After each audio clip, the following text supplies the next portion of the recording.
A controversial issue rises again. Outgoing MP Lisa Hanna calls out what she sees as an unfair influence, the church's power over our laws. She says it's time to ask, should faith dictate our freedom? We are not a theocracy. Those were the words of the outgoing MP for South East St. Anne as she bemoaned the failure of Jamaica's parliament to make progress on removing anti-abortion laws from the books. She says her colleague parliamentarians have often been afraid of the power of the church. Hanna makes it clear. If Jamaica isn't ruled by religion, should religious beliefs decide whether abortion remains a crime? Laws against abortion in Jamaica are some of the toughest in the world, but Lisa argues that fear of the church's power has kept these laws from changing, saying many parliamentarians won't even bring up the subject. Could it be that this fear is holding us back from an honest conversation? I think nothing has happened because the church gets involved, and I think politicians are afraid of the church because of what can happen with a vote. But is this fear justified? Maybe the church's stance is more than just influence.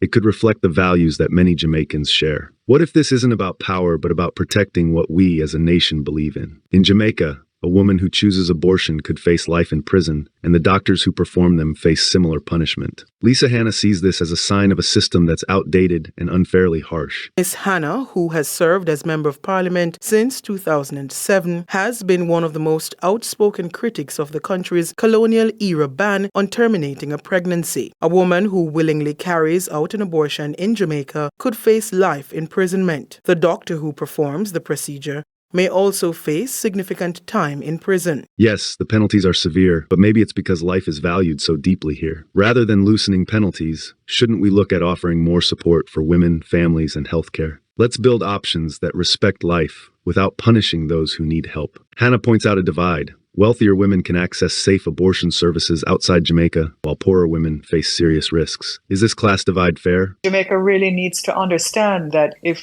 someone, let me say someone like me, or someone in my financial or economic strata chose to go to my private OBGYN and say, look, this is a situation, I could get what I needed to get done. But when you have other young women who are afraid, other young women who can't, typically what happens is they go underground and they buy the Cytotec or some other means of botched terminations. They sometimes bleed out and they die. While she raises a valid point, is legalizing abortion the best answer? Or should we focus on giving all women, rich or poor, the support they need? It's not just about access to abortion. It's about access to healthcare, education, and resources that can support life from the start. Religious leaders have repeatedly voiced their opposition to changing the abortion laws, and some have warned politicians of political consequences if they support reform. We're not a theocracy in Jamaica. My role as a member of parliament is to put laws in place that are in the best interest of our people. The church's role is to win souls for Christ and to improve their moral upbringing and to do unto others as you'd have them do unto yourself. Member of Parliament for West Rural St. Andrew Juliet Cuthbert Flynn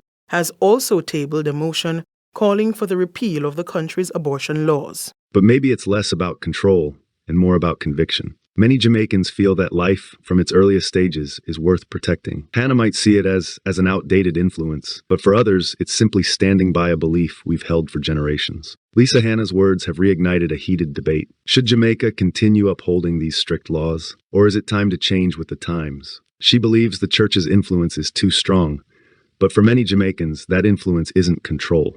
It's the moral backbone of our society. So there you have it, my reaction to Ms. Lisa Hanna's take on abortion. Thanks for watching. Don't forget to like, share, comment, and subscribe if you want to see more.